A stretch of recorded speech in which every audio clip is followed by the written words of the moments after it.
La traición no llega con un solo golpe. Se instala como una enfermedad silenciosa, primero mina la confianza, después corroe la rutina y al final rediseña vidas. Hubo un tiempo en que la placa significaba algo, orden, identidad, un contrato con la comunidad. Hoy, en ciertos territorios, la placa puede ser moneda que se cambia por otra lealtad, puede ser llave que abre puertas a un mundo donde las reglas se escriben de otro modo.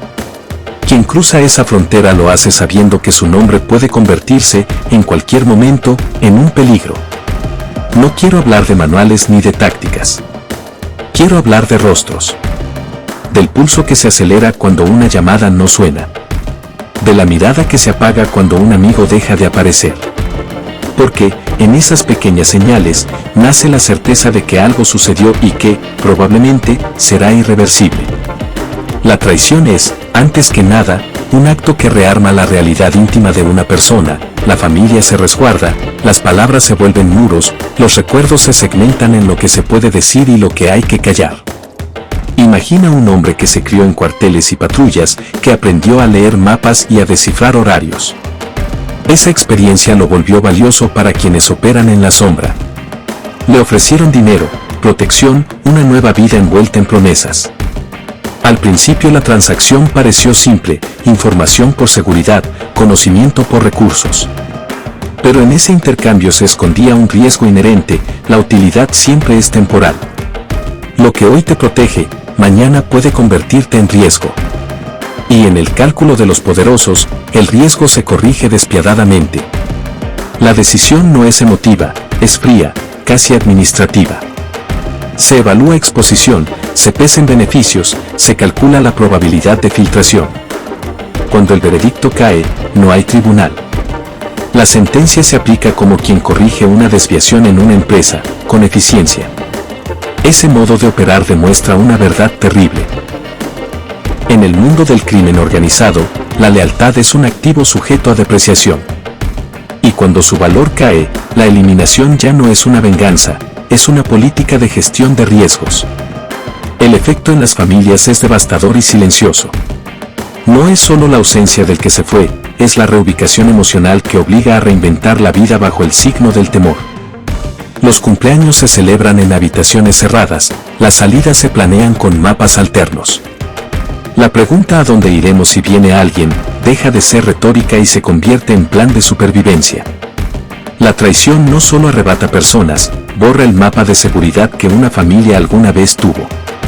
La comunidad paga su factura. Los vecinos se retiran, no por desprecio, sino por cálculo, la distancia es autoprotección.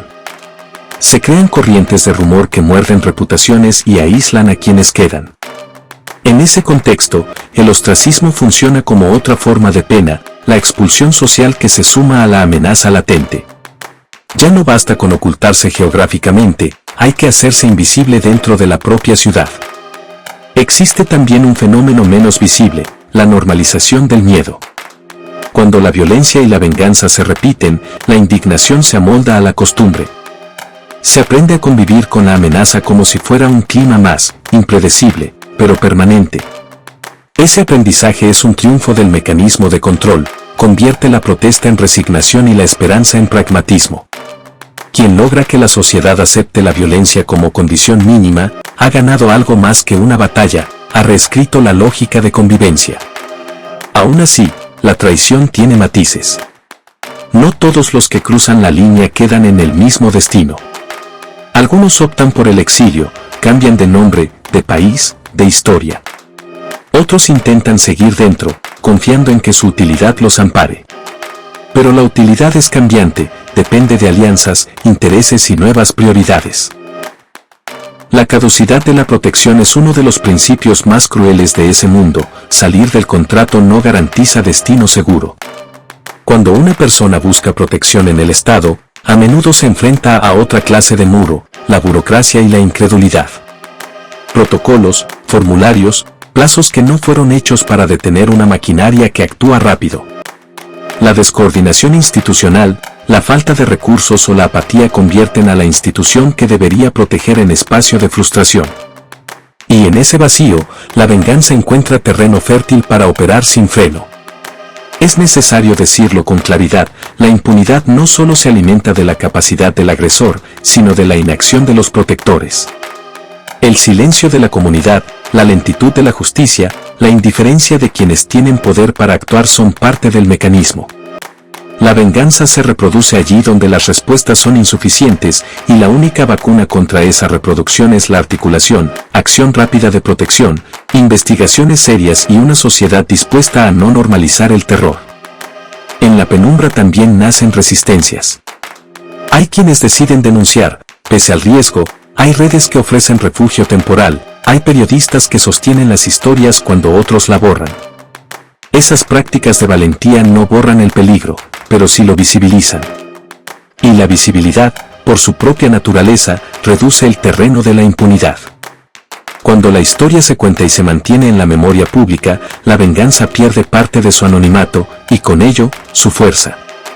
Es el vacío que queda tras la salida del que traicionó o fue traicionado, es la casa que ahora respira distinto. Esa quietud contiene la pregunta que atraviesa todo este relato: ¿qué hacemos cuando la protección se compra y se vende, y cuando la misma protección otorga la potestad de quitar la vida? Responder no es simple, pero callar equivale a permitir que la sentencia se repita. El costo de la traición no se mide solo en ausencias. Se refleja en la transformación de los espacios que antes eran cotidianos. Las calles, los mercados, los parques, los salones de clase, todo se reorganiza alrededor de la amenaza invisible. Lo que antes era rutina, ahora es cálculo. Cada paso, cada mirada, cada encuentro potencial se analiza como si el peligro fuera tangible, presente, a la vuelta de la esquina. La vida diaria se convierte en un tablero donde la estrategia de supervivencia define cada movimiento. Las familias que sobrevivieron a la primera ola de incertidumbre enfrentan un desafío distinto: reconstruir una narrativa propia mientras la memoria de lo que sucedió permanece inalterable. Los hijos absorben sin quererlo el temor de los padres aprenden que no pueden enseñar sin censurar. Las conversaciones se vuelven parciales, las preguntas se esquivan. La normalidad se fragmenta. La cotidianidad se adapta al miedo, y el miedo se transforma en una regla que nadie escribe pero que todos cumplen. El excolaborador que una vez fue útil aprende, muchas veces demasiado tarde, que la utilidad tiene fecha de caducidad. Sus movimientos, sus decisiones, su misma existencia se observan con lupa. La paranoia no es un lujo ni un exceso, es un instrumento de autoconservación. La lección que deja la traición es clara: en ciertos contextos, el conocimiento no garantiza seguridad, puede ser la fuente del peligro. Los que se vuelven prescindibles, tarde o temprano, enfrentan la consecuencia de su utilidad perdida. Pero no todo sucede en la intimidad. La comunidad percibe la fragilidad de los vínculos. Los vecinos que antes compartían historias y ayuda, ahora se distancian. La cooperación desaparece como recurso de protección, la desconfianza se convierte en moneda de cambio. La sociedad aprende a adaptarse a un entorno donde la lealtad y la traición son categorías fluidas. La violencia no necesita mostrarse para imponer respeto. Basta con existir en la memoria colectiva, en el rumor, en la sombra que cruza la calle. Hay también un costo psicológico profundo. La constante vigilancia de la propia vida, la sensación de ser observado, de que cualquier error puede ser irreversible, desgasta. La ansiedad se instala en cuerpos y mentes. El sueño se vuelve frágil, la atención se agota. La víctima no necesita que la amenaza se cumpla físicamente para sentir su efecto, la mera posibilidad es suficiente para alterar el curso de la existencia. Se aprende a vivir condicionado, atrapado en un juego de probabilidades donde el riesgo nunca es cero. La lógica que gobierna la venganza, aunque invisible, tiene estructura. Es una forma de poder que combina lo simbólico con lo práctico. Se sanciona no solo la traición, sino la capacidad de ser recordado como amenaza. Las desapariciones, los silencios forzados, los rumores calculados, todo actúa como un sistema que regula la conducta de quienes permanecen. En ese contexto, la disciplina interna del grupo criminal se impone sin necesidad de violencia directa, basta con la amenaza de lo que podría suceder. Y aún en medio de ese control invisible, surgen grietas. Las historias filtradas, los testimonios que logran salir, las investigaciones periodísticas construyen un contrapeso. Aunque frágil y parcial, esta red de vigilancia ciudadana y documental permite que la narrativa de la impunidad no sea total. La información se convierte en una especie de protección. Quien se hace visible de manera estratégica puede ganar tiempo, puede reorganizar su entorno, puede intentar recuperar cierta normalidad. No es garantía de seguridad, pero sí de resistencia.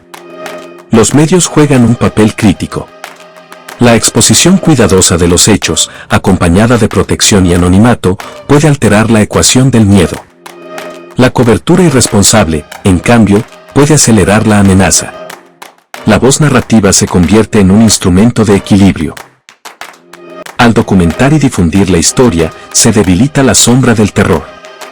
Cada artículo, cada reportaje, cada crónica tiene el potencial de disminuir la fuerza de lo invisible. A nivel social, la violencia y la traición generan migraciones internas y externas. Familias enteras se reubican, buscan anonimato, crean nuevas identidades. Algunos logran reconstruir sus vidas en territorios desconocidos, mientras otros quedan atrapados entre recuerdos y miedo. La memoria histórica de lo ocurrido se diluye, pero deja rastros, patrones de comportamiento, desconfianza generalizada, desarticulación de redes comunitarias. El precio de la traición se paga no solo en vidas, sino en cohesión social y confianza pública. El miedo se convierte en un recurso estratégico, regula conductas, impone silencio y reconfigura relaciones. La normalización del peligro no es casual, es resultado de un sistema que ha aprendido a operar más allá de la ley, más allá de la supervisión.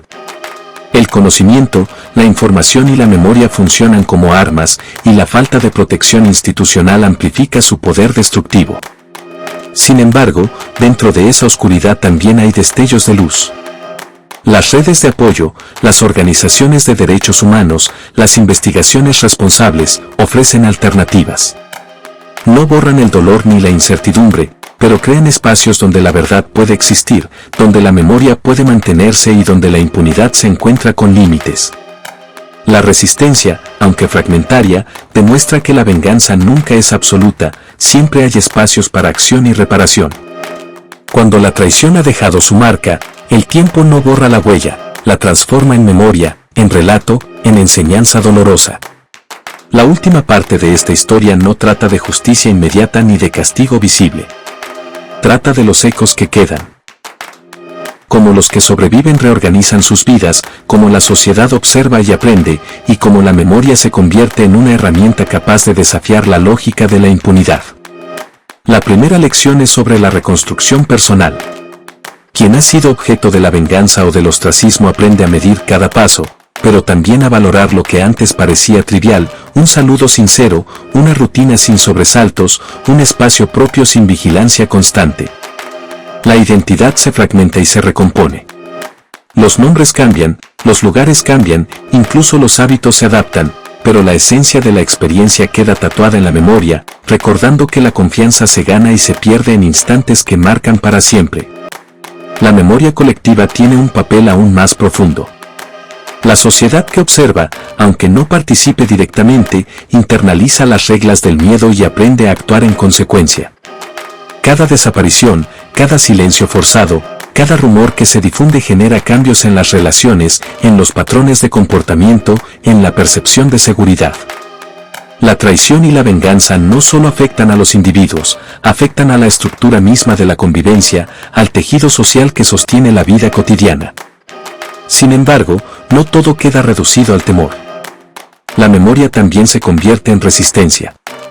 Los relatos, cuando se registran y se difunden con cuidado, funcionan como contrapeso, evidencian la dinámica de impunidad, muestran la vulnerabilidad de los sistemas de protección y crean presión sobre quienes podrían intervenir. La voz que documenta, que recuerda, que narra, se vuelve una fuerza silenciosa capaz de debilitar la sombra del miedo. Contar la historia no elimina el dolor, pero asegura que el silencio no sea absoluto. Existe un tercer nivel de reconstrucción, el de la acción social y comunitaria. Cuando las víctimas logran articularse con otras familias, organizaciones o instituciones confiables, crean redes de apoyo que disminuyen la posibilidad de que la venganza se reproduzca. No se trata de poder físico ni de amenaza directa, se trata de visibilidad, de solidaridad, de construcción de un espacio seguro donde los nombres que alguna vez fueron peligros puedan existir sin riesgo. En ese sentido, la reparación no es completa, pero sí significativa. La justicia, cuando aparece, rara vez es inmediata ni perfecta. Sin embargo, su sola posibilidad cambia la ecuación del miedo. Cada proceso abierto, cada investigación transparente, cada testimonio protegido contribuye a debilitar la percepción de impunidad. La presión social, la documentación y la denuncia estructurada se convierten en instrumentos que equilibran la balanza, no devuelven lo perdido, pero pueden evitar que la tragedia se repita y que el terror se naturalice. Al mismo tiempo, se abre un espacio para la reflexión ética y moral. Quien observa estas dinámicas se enfrenta a preguntas complejas. ¿Cómo equilibrar la seguridad individual con la responsabilidad colectiva?